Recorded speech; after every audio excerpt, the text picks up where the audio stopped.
wanted to talk about leadership because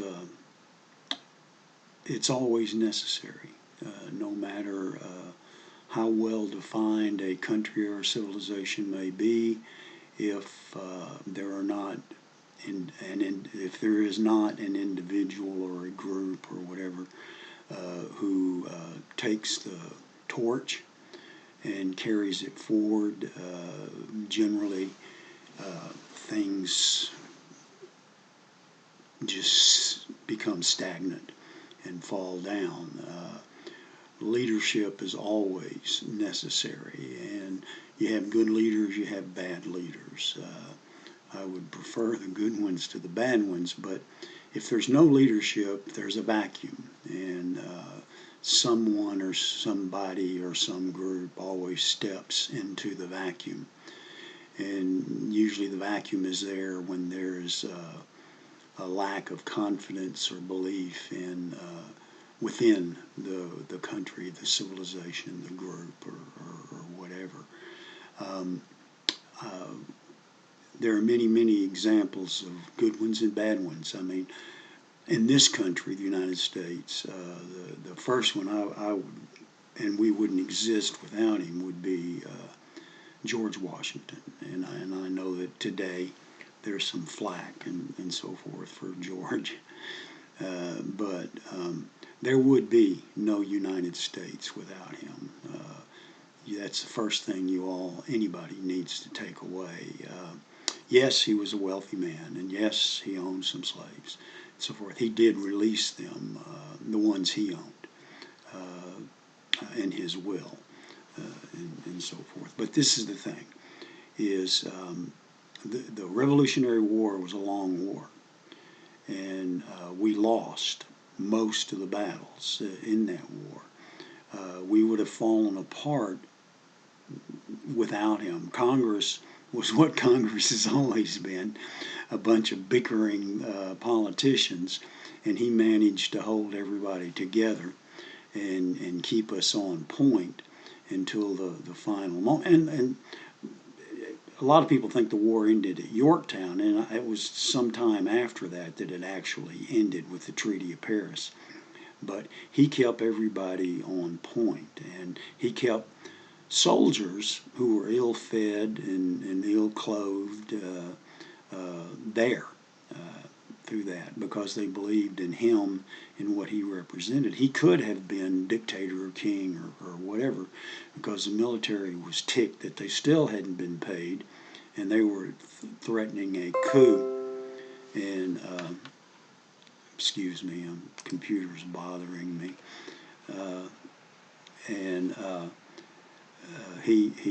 The famous story in that he put that down and so forth. Then he went back. Then later we had the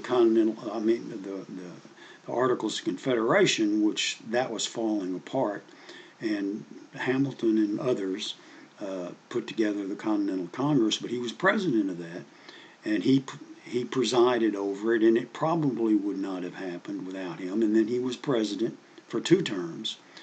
And then he said that was enough when he could have stayed.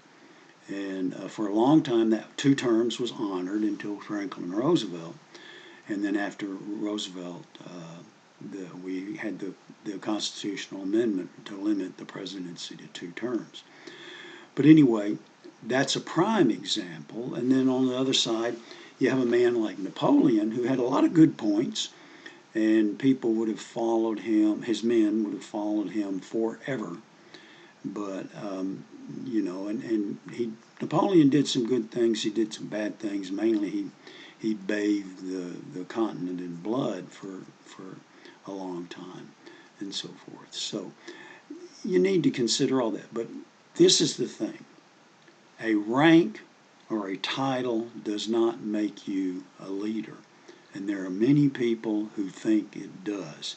Because you're a first sergeant, a colonel, a general, a president, a vice president, the chief executive officer, none of those make you a leader.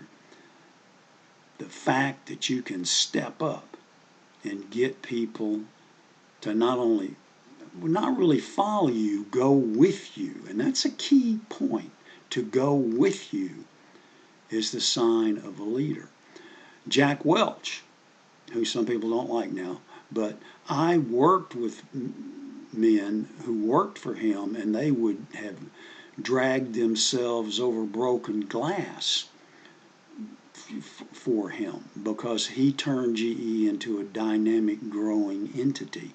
And then the people that took over after he was gone proceeded to send it on the downward spiral and so forth. This country has lasted a long time because people believed in the Constitution, and at key points, individuals stepped up and led, following the ideas under the Constitution. And right now we have a vacuum. And we have people on the far left who are basically filling that vacuum. And people are going to follow. People want stability. People want to wake up, and they'll wake up in a bad system or a good system if they think that it's going to keep them on an even course and they can just go about their daily business. And they'll put up with a lot because of that. So you need to think about that. And there's so many good books. You can read multiple biographies of Washington. I've just finished a biography of Franklin Roosevelt. I don't agree with a lot of things he did, but he probably saved the country from falling apart during the Depression, a very dire time. A lot of things he did were, I believe, carried us to a bad point, but he also got people to believe that he was traveling the road with them and helping make things better. And that's the key thing, is a good coach can get players to play through a losing season, and they will give their all for that coach because they believe in what the coach is doing. And a good leader is a good salesman because a good salesman will sell you what you need or want, and you can't sell people something they don't really want. And that's the thing you have to think about if you're going to be a leader. And that's leading a university. Right now, a lot of school boards and teachers are having a problem because they're trying to take people somewhere they don't really want to go. And you can't do that. You can do it for a little while, but ultimately you end up getting eaten, I should say, because you're trying to take people somewhere that it's not natural for them and they don't like and they don't want to go. But anyway, again, to end this session is read a book, read a good book, and have a good day.